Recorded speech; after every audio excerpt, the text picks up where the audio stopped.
윤석열 대통령이 오늘 탄핵 심판 4차 변론에도 직접 출석합니다. 김용현 전 국방부 장관의 증인 신문이 예정된 만큼 어떤 문답을 주고받을지 주목되고 있는데요. 관련 내용 임주혜 변호사와 자세히 짚어보겠습니다. 어서 오세요. 네, 안녕하십니까. 네, 오늘도 윤석열 대통령 탄핵 심판 4차 변론 기일이 예정이 되어 있고 윤석열 대통령이 이 자리에 직접 출석할 것으로 예정이 되어 있습니다. 또한 김용현 전 국방부 장관이 첫 번째 증인으로 출석을 해서 구속 이후에 첫 번째로 윤석열 대통령과 대면을 하게 되는데 어떤 점을 좀 주목하면 좋을까요? 오늘 이제 4차 변론 기일이 열리고요. 윤석열 대통령이 직접 출석을 해서 변론에 참여하겠다 밝히고 있는 상황입니다. 오늘 사실 가장 주목할 만한 지점은 김용현 전 국방부 장관에 대한 증인 신문으로 꼽을 수 있을 것 같습니다. 지금 이 헌법재판에서 처음 이제 진행이 되는 증인 신문이기도 하고요. 김용현 전 국방부 장관의 경우에는 이미 이번 12.3 비상계엄과 관련해서 내란죄의 어떤 중요 임무 종사자다 이런 판단을 받아 구속 상태에서 기소가 된 상황입니다. 그리고 윤석열 대통령과 김용현 전 국방부 장관이 굉장히 긴밀하게 이 12.3 비상계엄의 전 과정을 이제 함께 준비한 것으로 알려져 있기 때문에 오늘 이 증인 신문에서 김용현 전 국방부 장관이 어떤 진술들을 할지 그 과정에서 윤석열 대통령과 대면하는 상황이 있을지 이런 부분들이 지금 쟁점으로 떠오르고 있고요. 중요한 부분 두 가지가 있습니다. 이 비상입법기구라고 하는 국회를 대체할 수 있는 그런 기구를 실제로 만들려고 했는가. 이 부분과 관련해서 김용현 전 국방부 장관과 윤석열 대통령 간의 그 진술이 좀 엇갈리는 부분들 이 부분을 확인하는 것이 필요할 것 같고 두 번째로는 포고령 1호와 관련해서 이 포고령 1호에 담긴 내용 국회를 좀 무력화시키고 정치 활동을 모두 금지하려고 했다는 이 내용 관련해서 이 포고령 1호의 작성 주체라던가 윤석열 대통령이 이 부분에 어느 정도 관여하고 지시했는지 이것들이 오늘 이제 증인 신문에서 쟁점으로 떠오를 것이라고 봅니다. 예, 말씀하신 것처럼 이 포고령 작성 경위에 있어서 윤석열 대통령과 김용현 전 장관의 진술이 엇갈리는 상황인데 지금 윤 대통령이 김 전 장관에게 직접 질문할 가능성도 있다 이런 이야기도 나오는데 이게 가능한 일인가요? 네, 그렇습니다. 지금 포고령 작성 경위와 관련해서 진술이 조금 엇갈리는 부분이 있습니다. 윤석열 대통령은 이 포고령은 김용현 전 국방부 장관이 이전에 국회 해상권을 가지고 있었던 때에 그 포고령을 잘못 베껴 쓴 것이다. 본인은 검토를 했지만 이와 관련해서 통행금지 같은 일부 조치들은 과도하다고 판단을 해 그걸 삭제하는 정도의 관여를 했다. 일단 이 정도의 진술을 현재까지로는 하고 있고요.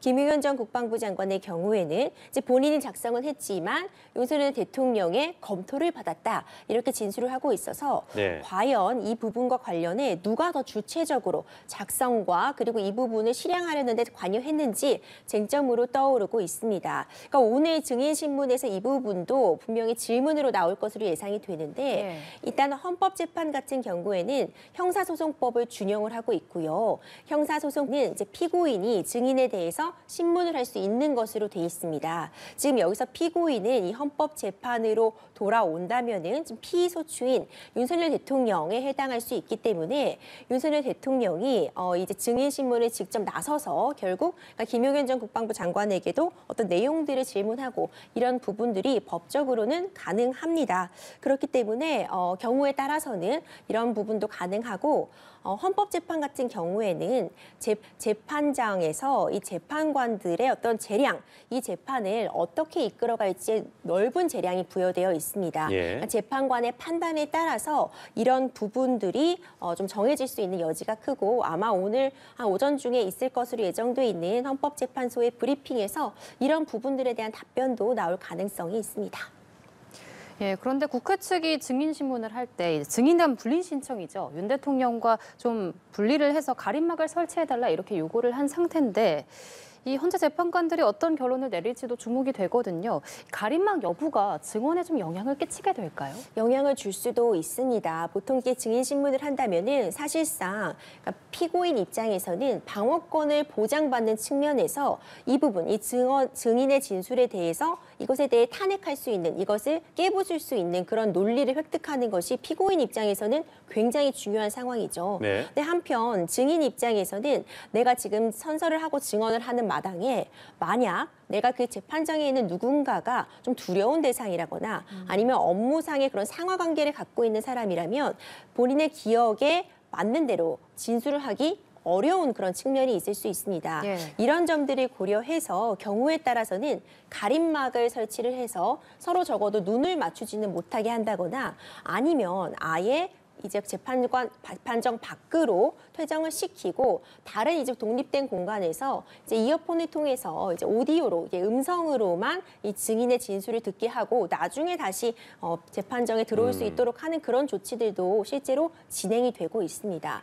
근데 이것도 사실 재판관들의 판단에 따라서 달리 진행이 될 수 있는 부분인데 어떤 경우에는요, 이 둘이 직접 대면을 하는 그 모습 상황에서 어떤 반응이라던가 즉각적인 그런 질문과 답변 내용이 오가는 모습을 보면서 재판관들이 이 사실관계를 파악하고 어떤 사건의 진위를 파악하는데 도움을 받는 경우도 있습니다. 예. 그리고 또 이 둘의 관계를 봤을 때 어떤 적대적인 관계라고 보기보다는 지금 윤석열 대통령과 김용현 전 국방부 장관은 사실상은 같은 논리로서 같은 전략으로서 방어권을 행사하고 이 재판에 임할 가능성이 또 매우 높거든요. 그러니까 이게 서로 어떤 악영향을 주는 관계가 아니다. 오히려 도움이 되는 증인이다. 이렇게 판단을 한다면은 또 이렇게 분리하는 조치를 할 필요가 없다는 판단을 내릴 수도 있어서 이 부분도 재판관의 재량에 따라서 좀 결정될 수 있는 부분이라고 볼 수 있습니다. 하지만 국회 측에서는 김용현 전 국방부 장관이 제대로 증언을 하려면 분리가 필요하다. 분리를 요청해둔 상태고요.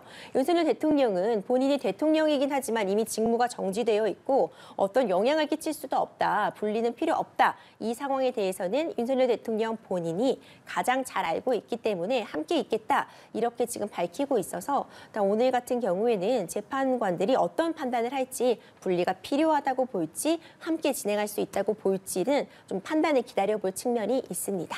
예. 앞서 언급을 해주셨던 포고령 1호 작성 관련해서 좀 질문을 더 드려보면 일단 3차 탄핵 심판에서 윤 대통령 측은 김 전 장관이 주도해서 포고령 작성했다. 나는 검토만 했을 뿐이다라고 하는 것이고 김용현 전 장관은 윤석열 대통령이 직접 검토해서 지시를 내렸기 때문에 포고령 자체에는 문제가 없다라는 입장인데 이 재판정에서 어떤 질문들이 좀 나올 거라고 좀 예상을 하세요? 그렇죠. 이 포고령이 중요한 의미를 갖고 있는 것은요. 사실 이번 사안 전체적으로 보자면 대부분이 어떤 진술 증거로 이루어져 있습니다. 뭐 대통령으로부터 이런 지시를 받았다. 그래서 네. 내가 수행한 것이다. 뭐 이런 내용을 전에 들었다. 그러니까 대부분 이렇게 정확한 물증이 아니라 들었다는 내용의 증거들로 이루어져 있는데 포고령 같은 경우에는 전 국민들이 그 포고령을 확인했습니다. 다 봤죠. 예. 그 포고령이라는 게 물리적으로 지금 남아있는 그런 상황이기 때문에 굉장히 확실한 증거라고 볼 수 있거든요. 그런데 지금 포고령에 포함된 내용 중에 이제 국회를 좀 해산시키려는 그런 모습, 그리고 정치 활동을 일률적으로 모두 금지하는 이런 부분들은 그 자체로 헌법에 위배되는 측면이 있기 때문에 만약 이것을 실제도 이대로 실행하려고 준비를 했다거나 아니면 이런 부분을 계획했다면 그 자체로서 이번 12상 비상계엄이 문제가 있다는 점을 인정할 수 있는 굉장히 큰 증거가 될 수 있습니다. 그렇기 때문에 윤석열 대통령 측에서는 반드시 이 포고령과 관련된 부분에 대해서 어떤 반대되는 입장을 내놔야 하는 상황인데 그렇기 때문에 특히 이것을 누가 직접 작성을 했는가?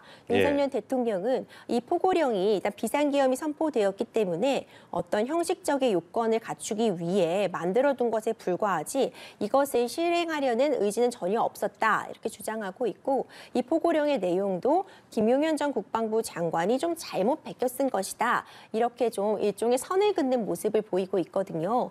그렇기 때문에 오늘 이 탄핵 심판에서는 김용현 전 국방부 장관이 증인으로 나온 만큼 실제로 이 포고령을 어떤 상황에서 작성을 한 것인지 이 포고령을 실행시키기 위한 그런 준비 사항들도 있었는지 윤석열 대통령이 포고령 작성을 지시한 바가 있는지 내용상에 관여했는지 이런 부분들이 질문으로 지금 예상이 되고 있습니다.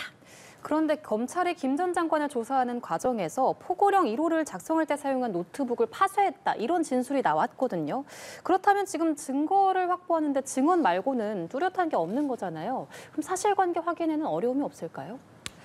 일단 이 말씀 주신 것처럼 김용현 전 국방부 장관이 이 포고령을 작성할 때 사용한 그 노트북과 관련해서 이 지금 비상계엄 선포 이후에 이런 일련의 과정 속에서 본인을 이제 수행하는 사람에게, 이 수행인에게 파쇄를 지시했다. 그래서 노트북도 이제 부숴버렸다. 그러니까 이런 이야기가 나오고 있습니다.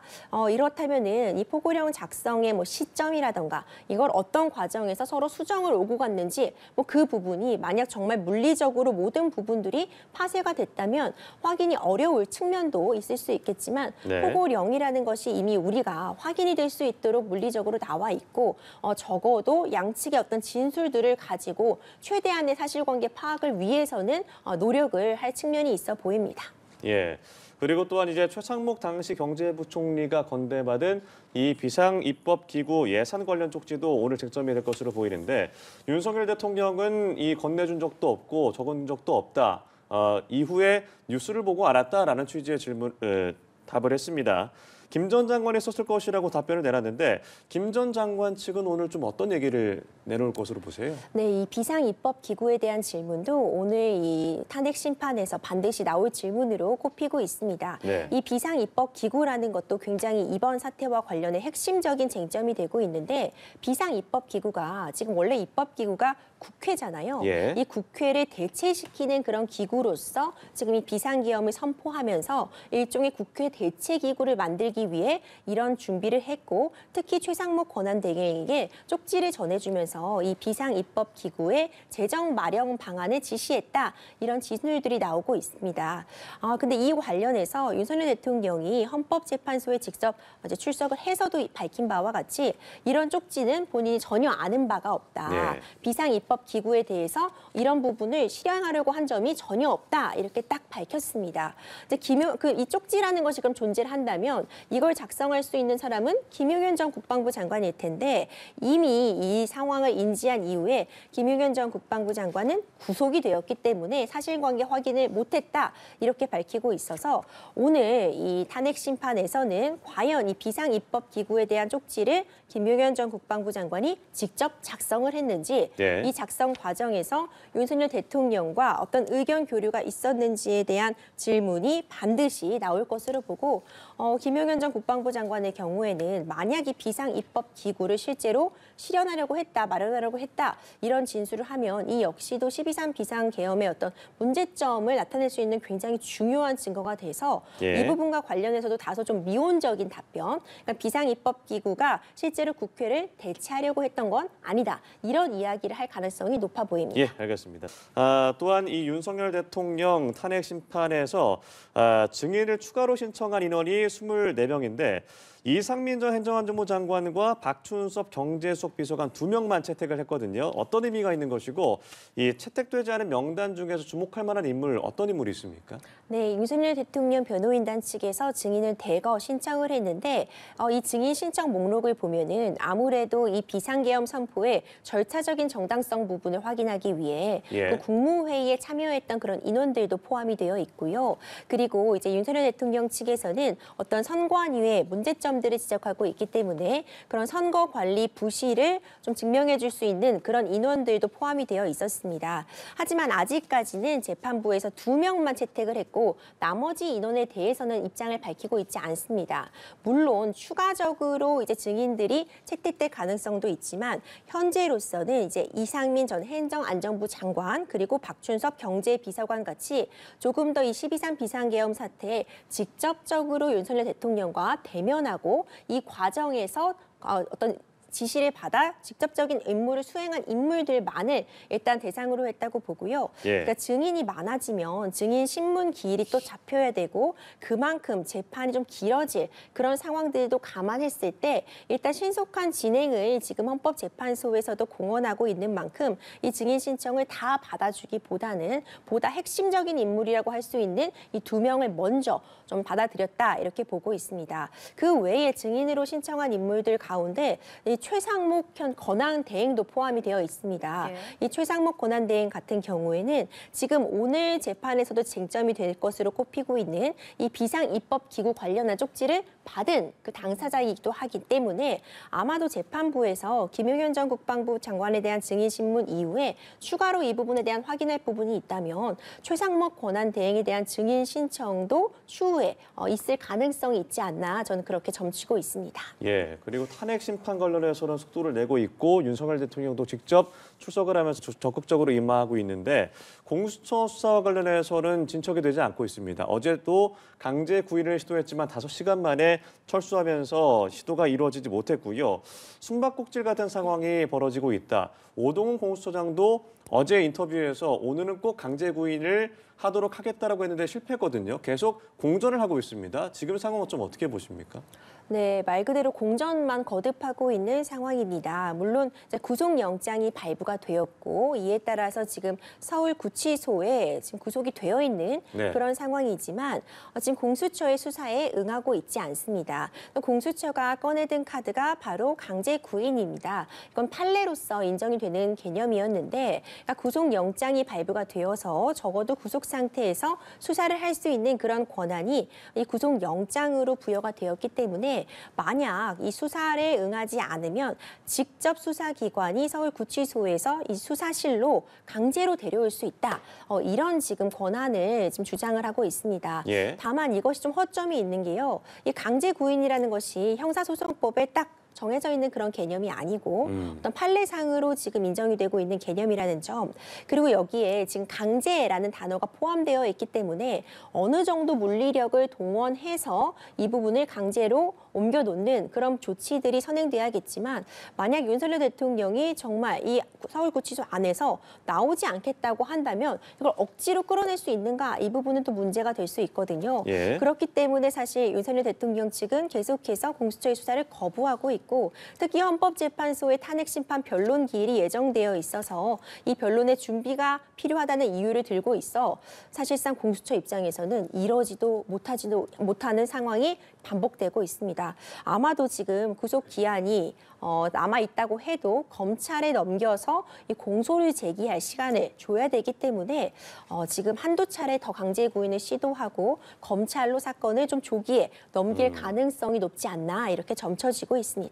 예, 공수처는 어제 윤 대통령이 사용한 비화폰 서버 기록과 대통령실 전산 장비 그리고 비상계엄 관련 문건 등을 확인하기 위해서 대통령 관저와 대통령실에 대한 압수수색을 시도했습니다. 하지만 이번에도 대통령 경호처가 불허를 하면서 불발이 됐는데 앞으로도 좀 이런 상황이 반복될 거라고 보시는지요? 네, 그럴 수 있습니다. 이제 어제도 이제 대통령실에 결국 그 비화폰에 관련된 서버, 그러니까 비화폰이라는 것은 어떤 대화 내용 같이나 통화 내역이 그 자체가 저장되지는 않을 것으로 보이지만 적어도 누구와 통화했는지 그 목록은 확보할 수 있지 않을까, 이런 기대감에 수사기관에서도 압수수색을 시작했다고 보는데요. 다만 여전히 문제되고 있는, 반복되고 있는 그 조문이 있죠. 형사소송법 110조. 111조에 따라서 군사상 기밀, 이런 비밀에 해당하는 그런 대상 압수수색은 책임자의 승인을 얻어서 압수수색을 해야 되는데 지금 그 책임자라고 볼 수 있는 김성훈 경호차장이 이 부분을 승인하고 있지 않습니다. 어제 이 12.3 비상계엄 선포와 관련된 국회 국정감사에도 참여를 했는데 김성훈 경호처장이 이제 국회 측에서 질의를 했죠.